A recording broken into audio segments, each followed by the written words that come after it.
Hey everyone, welcome to Pipes, Tobacco, and Whiskey.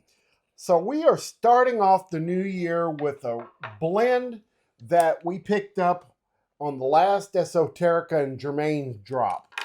And I feel like this one flies under the radar quite a bit. It's not as popular as the Penzance or the Stonehaven or all of those that really get bought up. But I saw that it was a straight Virginia blend, and I thought, okay, well, let's give this one a try. So today we are doing the Esoterica Brighton. And Brighton is a blend of 6 Virginias. It is has an apricot topping on it, and Tobacco Reviews says this is a shag cut. But this is definitely a ribbon cut that actually has bigger chunks of flake in it. So I almost lean towards a ready rub is what this is kind of is, at least in the bag that we got. And that's what I'm saying. Not all Esoterica products come in that big bag, right? Right. Yeah. So that, I think it had the reason it looks the way it is had something to do with the fact that it was packaged in a bag, one of the bigger varietal options than the smaller tins that they come in and stuff. Well, I was going to say that this one actually does not come in a tin. The only way you can get this one is in an 8-ounce bag. So, that might have something to do with it as well. But, this is not one that is spoken of a lot. So I wanted to try this one and let you all know what we think about it. And I was really surprised with this last Esoterica and Germain drop because I felt like there was more out there. Like it was easier to get than in years past. Yeah. That maybe they're bumping up production. Could be. I mean, that's part of the reason why we never really did a lot of Esoterica coverage in our channel. Right. Because Esoterica, like some of the other blends that we've done before, just so hard to get. I mean, but remember a couple years ago, Galwith and Hogarth was hard to get too, and it's a lot easier now. Yeah. Well, I'm hoping that because of the distribution, it's going to be much easier to access.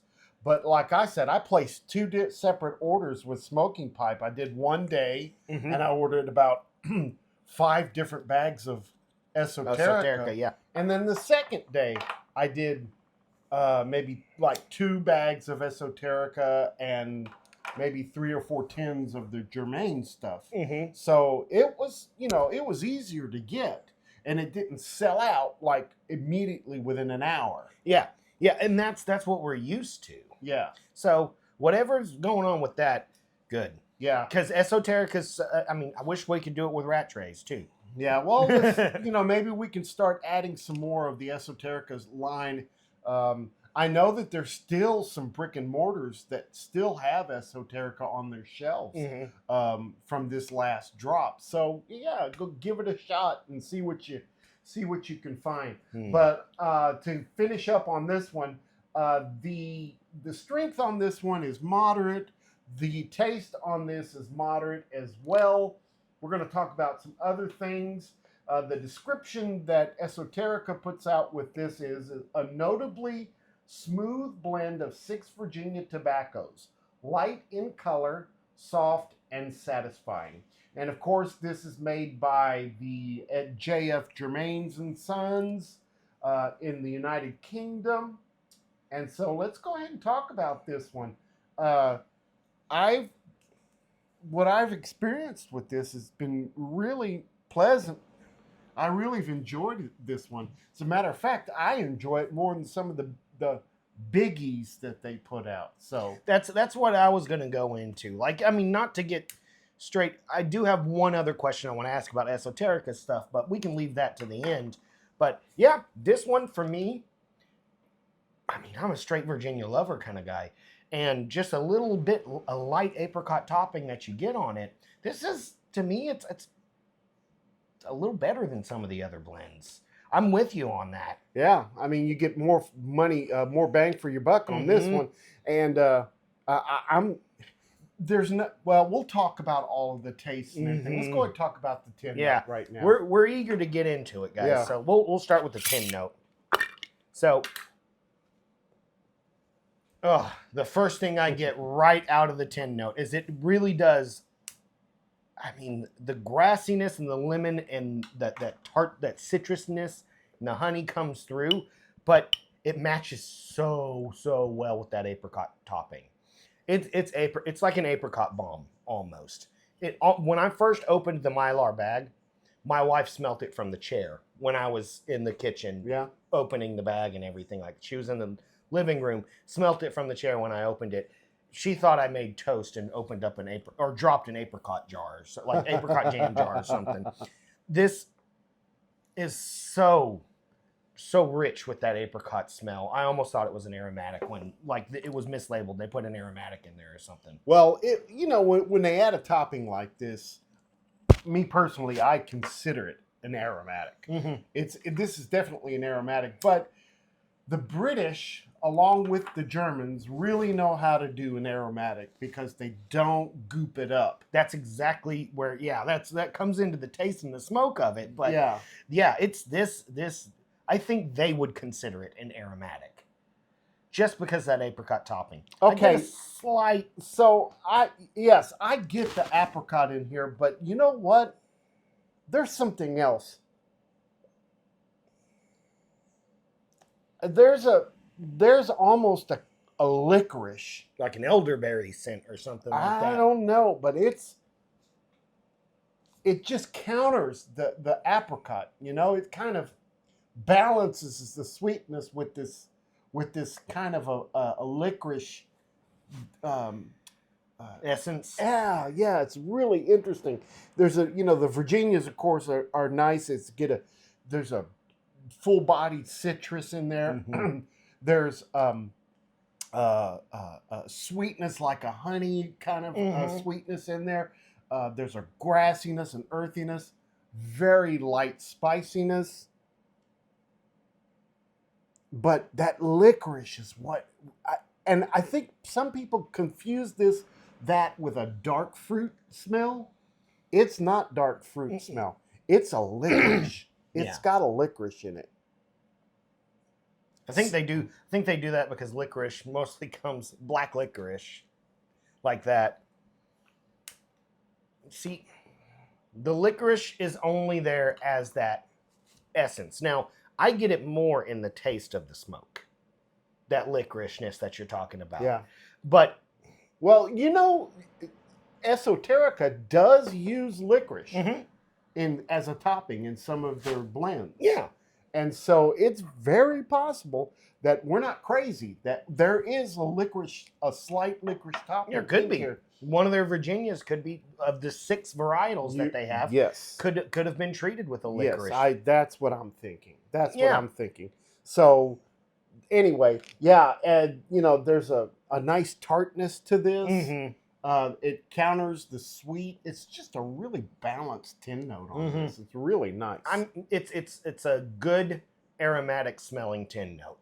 Coming into the taste on it, though, I lose out all aromatic presence. Well, more up to what I am used to an American aromatic being.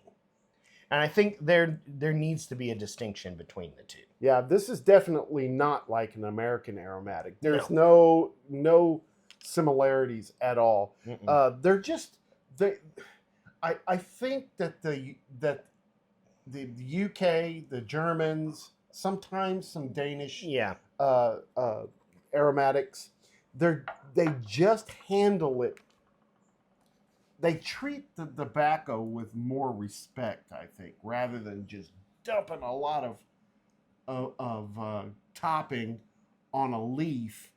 They allow the leaf to be the number one component, and the aromatics are there just to lift the leaf a little bit, And it could also explain why their process takes longer, why they have to have scheduled drops and stuff like that. Whereas American tobaccos or things like that, some of them are available all year long in bulk.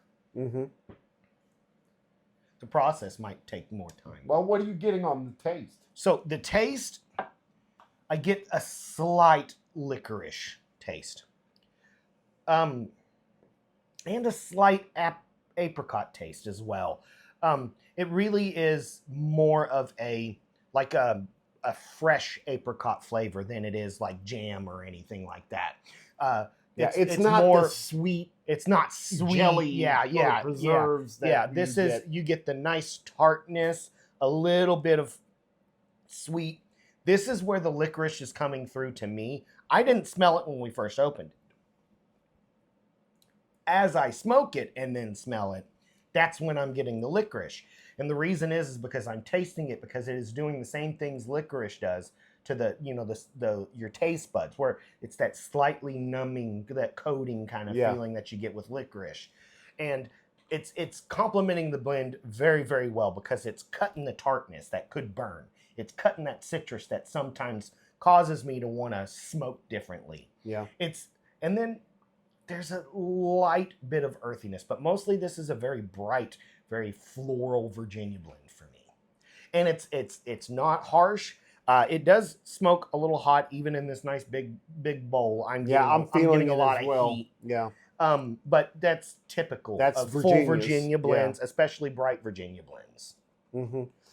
So in the taste, first of all, it's very smooth. The taste is. It's not harsh. Mm-hmm. It's kind of a mellow kind of flavor to it. It's very moderate as I talk about the strength on this and on the taste. I get a really nice tangy citrus. Mm-hmm. The toppings are coming through a little bit, but they're not overpowering at all. Mm-mm.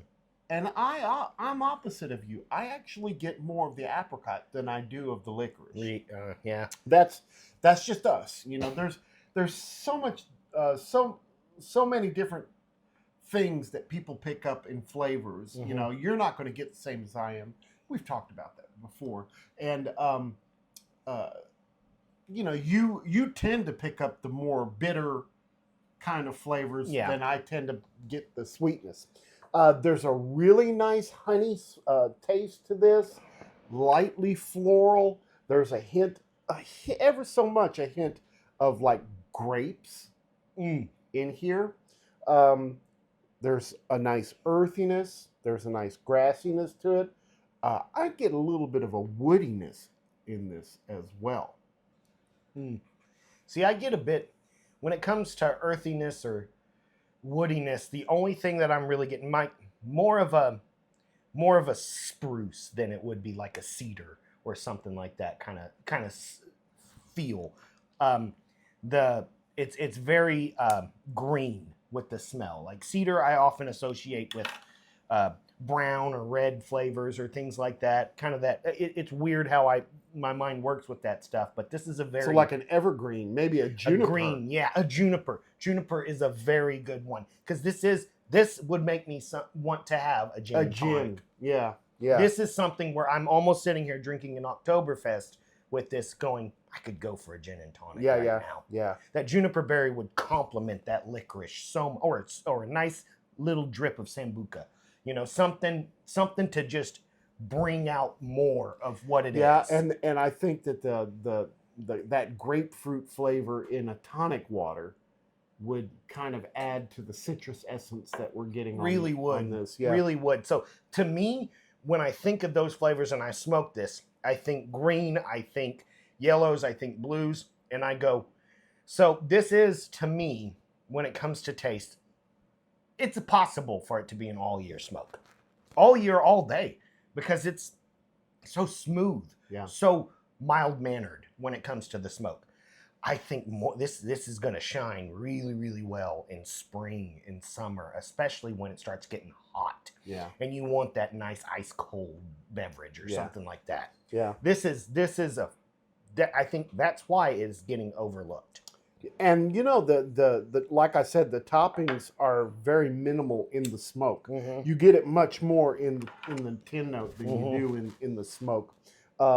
There's a light spiciness to this, you know. Light, yeah. Yeah. And I don't get the spiciness from the draw. I get the spiciness now. Yes. Yes. Like now when my tongue is resting, that kind of spice comes up a little bit. Like kind of like a clove spice. That's what I'm getting. It's kind of like a clove. I'm getting I don't know, it's difficult to say, maybe a peppery kind of spice, but it's not heavy. It's pretty light. Mm-hmm. Pretty light. All right, well, so far so good. Let's talk about the room note on this one. It's a pleasant room note, guys.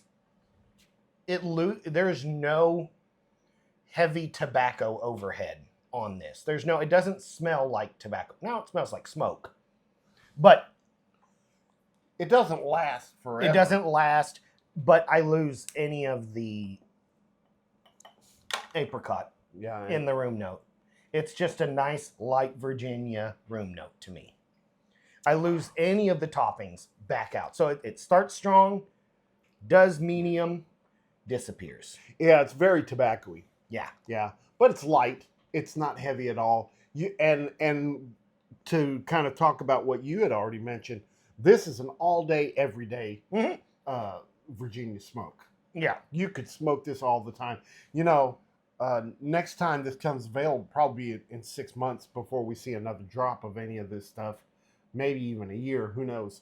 But we're going to get several bags. We're going to need to get, stock up on this. Because I think this would age well, too. Absolutely. Especially it being already pre-sealed in those Mylar bags and everything like that. Mm-hmm. Just buy a bag or two extra. I don't know how much they are because you got me this as a birthday Well, we'll gift. talk about that because I was shocked at the retail price that I paid for this. Yeah, let's so yeah, when it comes to the room note, I think we're pleasant to less than tolerable, basically. It's mostly a pleasant room note. Yeah, I think it's typical. Yeah.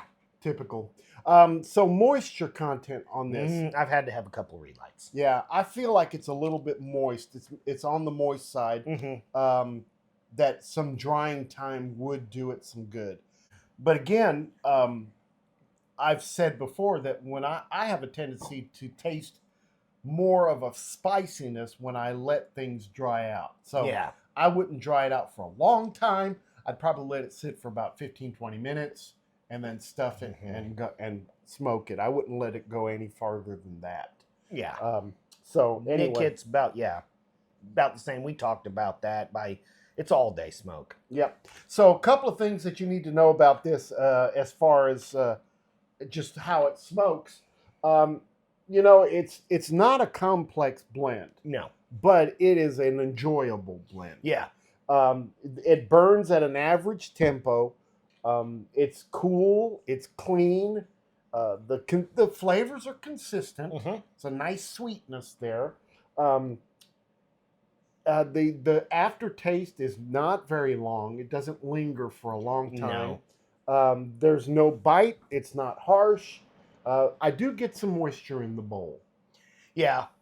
All right. So those of you guys that got in on the drop, you're not going to be surprised about this. But I got this bag, 8-ounce bag of Esoterica for $43.50.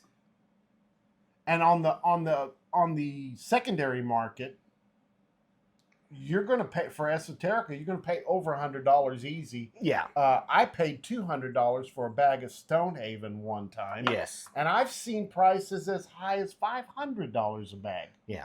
Depending on where you go. Well, and I mean, like one of my other favorite tobaccos is C&D Folklore. And a pound of that is $120. That means this is selling less than Folklore. Yeah. About $5.43 an ounce. I know there's some bulks that cost that much. Exactly. So this is I don't know. It could be because it's not talked about a lot. It could be because it's so simple and it's an Esoterica product that people are like, well, you know, Esoterica. It doesn't blow them away. It doesn't blow them away or something. That they're like, well, this is just our top. This is our bottom shelf option or something like. You know, like even. There's no bottom shelf about this. But that's what I'm saying. This is a good smoke. And my question was that I had at the beginning of the episode that I wanted to follow up was, how often does Esoterica drop? Because I would purchase 2 pounds of this at a time. Yeah. Just to last me all year. You know, I can remember when it used to be about once every 6 months. Mm-hmm. I don't remember having an Esoterica drop in June this year. So this may have been the only Esoterica drop in 2025. Okay. I don't remember. I hope it's not going to be every year, especially at Christmas time. That's the hardest time to have a drop. crappiest time to do a drop of this kind of tobacco. The best time for us is like spring. Have a drop in spring. Yeah. we'll buy out a bunch then. So anyway, but who knows? It's all dependent upon availability of the tobacco at the source. Mm-hmm. And then, them going through and allotting, because like this uses 6 Virginias, maybe 2 of those Virginias they use in other blends. Or 3 of those Virginias in other blends. And so, they're going to send some of that allotment to those blends, Well, so. I know after this smoke, guys, Brighton is on my list of Esoterica when it comes to the drop. Like, Penzance is good. I have to say that as far as Virginias go, straight Virginias, this may be one of my top 3. I was about to say, after having this smoke, never having it before, adding it to all my other ones, like some of my Rat Tray blends that they have up there, this one is a winner. It's got to be in my top 5 at least now. I still think, Reserve Crew and Golden Sliced they're just winners. But they're hard to get, and if Esoterica is getting easier to get, I can find this one easily climbing the top rungs. Because there was a drop of Peter Heinrichs a couple of months ago. Yeah. But it was sparse. Yeah, it was pretty sparse. There wasn't a whole lot of it. So yeah, and I mean, I got to fill up my jars from it. Yeah. But this one's a whole new additive to it, and if it comes more available, it can easily topple some of those blends. I am enjoying this blend a lot. This is really good, and I'm not a Virginia smoker, and I really, really enjoy this one. All right, so guys, with the new year starting, we want your ideas. We want to know what it is that you want us to review. What do you want us to talk about? Please get in the comment section or send me an email and let us know. Let us know what you guys want us to discuss, so that we can start planning for that as well. Now, one thing that we are going to do, and I hadn't said anything to you about this, but we are going to start a series once a month on Toscano cigars. We're going to talk about the tobacco in Toscanos, and we are going to be using our EasyGar Toscano holders. Mine is at home, but yeah, I have it. Yeah, so we are going to do one a month about that. And you know, if you know anything about the Italian Toscano cigars, they're all dark-fired leaf. It's all dark-fired Kentucky, either American or Italian or a combination of those. That's what it is. So basically, you're getting something that's very adjacent to pipe tobacco. Yes, very much so. Yeah, and so we thought that would be a cool thing to talk about as well, because there has been some Toscanos that I've tried, believe it or not, with some added flavoring to them that are delicious. They're absolutely incredible.